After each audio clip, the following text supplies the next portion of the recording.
Presiden Amerika Serikat Donald Trump meyakini perang melawan Iran mudah dimenangkan. Ia bahkan mengeklaim petinggi militer AS melihat peluang kemenangan cepat jika konflik benar-benar pecah. Namun laporan dari dalam pemerintahan justru menunjukkan gambaran berbeda. Risiko korban di pihak AS dinilai tinggi, operasi militer diperkirakan jauh lebih kompleks dan dampaknya bisa meluas ke kawasan. Skenario menang cepat ternyata tidak semudah yang dibayangkan. Bagaimana penjelasannya? Simak selengkapnya dalam video berikut.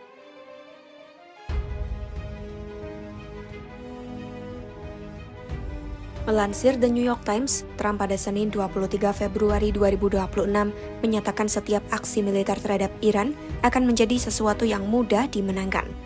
Pernyataan itu ia sampaikan merujuk pada Ketua Kepala Staf Gabungan AS, Jenderal Dan Kane, yang menurut Trump meyakini jika operasi militer benar-benar diperintahkan, hasilnya akan menguntungkan AS.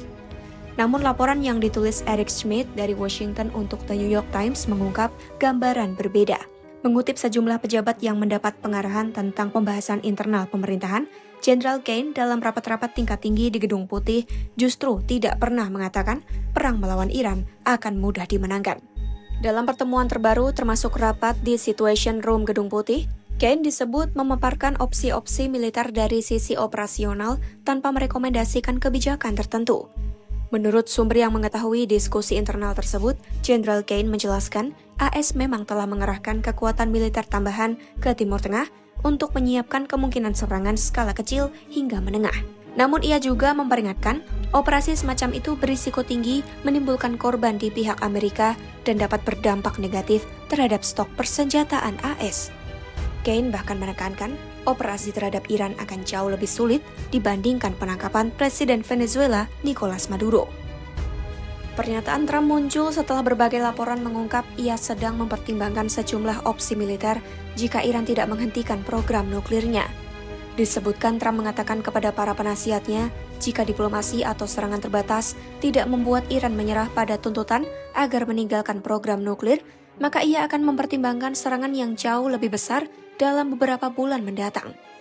Serangan itu bahkan disebut-sebut bisa diarahkan untuk mendorong para pemimpin Iran turun dari kekuasaan. Meski belum ada keputusan final, Trump dilaporkan cenderung melakukan serangan awal dalam beberapa hari ke depan sebagai bentuk tekanan agar Iran bersedia melepaskan kemampuan nuklir. Target yang sedang dipertimbangkan meliputi markas Korps Garda Revolusi Iran (IRGC), fasilitas nuklir negara itu, serta aset program rudal balistiknya. Jika langkah-langkah tersebut tidak berhasil memaksa Teheran memenuhi tuntutan Washington, Trump disebut tetap membuka kemungkinan operasi militer lanjutan pada akhir tahun. Opsi itu bertujuan menggulingkan pemimpin tertinggi Iran Ali Khamenei. Dalam unggahannya, Trump juga menyebut Jenderal Kane memahami Iran dengan baik karena sebelumnya memimpin operasi Midnight Hammer. Operasi tersebut diketahui merupakan serangan pengebom B-2 AS pada Juni 2025 lalu terhadap 3 fasilitas nuklir Iran. Trump bahkan menyebut Kane dengan julukannya Rezin Kane dan mengatakan sang jenderal hanya mengenal satu hal, yakni bagaimana cara menang dan akan memimpin pasukan jika diperintahkan.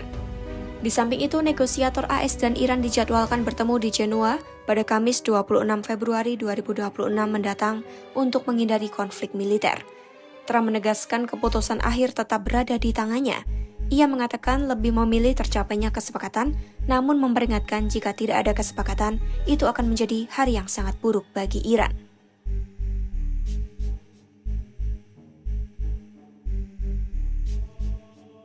Dalam analisis Al Jazeera pada 16 Januari 2026, ditegaskan anggapan serangan cepat dan bersih AS ke Iran adalah ilusi.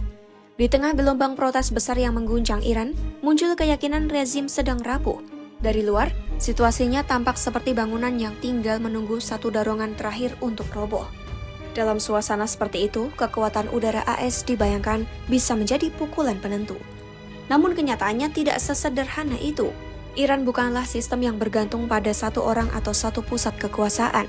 Struktur kekuasaannya berlapis dan saling terhubung dari kantor pemimpin tertinggi, IRGC, Badan Intelijen, hingga jaringan politik dan ekonomi yang menopangnya. Jika satu bagian terguncang, bagian lain tetap bekerja. Sistem ini memang dirancang untuk bertahan dari tekanan. Karena itu, menghilangkan satu tokoh penting tidak otomatis membuat negara runtuh. Bahkan serangan yang terlihat masif belum tentu menghasilkan perubahan politik di dalam negeri. Di lain sisi, Trump menghadapi dilema. Sebagian kelompok di Washington ingin perubahan rezim lewat kekuatan militer. Namun basis pendukungnya sendiri menolak perang panjang di Timur Tengah. Pilihan yang paling mungkin adalah serangan terbatas. Masalahnya, serangan seperti itu juga mengandung risiko besar. Serangan jarak jauh memang bisa merusak fasilitas militer atau memberi tekanan psikologis, tetapi ia tidak bisa mengatur ulang politik internal Iran. Langkah itu tidak bisa menjamin perpecahan elit dan tidak bisa memastikan aparat keamanan berhenti bertindak keras. Sebaliknya, serangan dari luar bisa membuat faksi-faksi di dalam negeri bersatu menghadapi musuh bersama.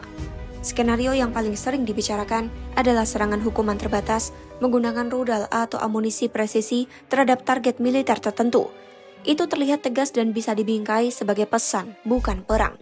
Namun langkah ini berisiko memicu balasan melalui kelompok proksi, gangguan pelayaran, atau tekanan terhadap pangkalan AS di kawasan. Opsi yang lebih ekstrim seperti membidik pimpinan tertinggi dinilai jauh lebih berbahaya. Alih-alih meruntuhkan sistem, langkah itu justru bisa memperkuat kelompok garis keras dan memicu eskalasi yang sulit dikendalikan.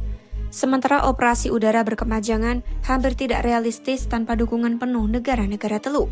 Selain bertentangan dengan janji menghindari perang panjang, langkah itu berpotensi memperluas konflik menjadi krisis regional. Operasi cyber memang lebih tersembunyi dan risikonya lebih kecil, namun dampaknya sering sementara dan tidak cukup kuat untuk mengubah arah politik sebuah negara. Tekanan dari luar jarang menghasilkan perubahan politik sesuai harapan, justru ancaman eksternal sering memperkuat rezim. Jika Iran berubah, itu kemungkinan besar karena faktor internal, bukan serangan militer. Karena itu, gagasan kemenangan cepat dan bersih terlalu optimis dan berisiko salah membaca ketahanan sistem Iran. Ikuti terus perkembangan konflik AS Iran hanya di YouTube Kompas.com.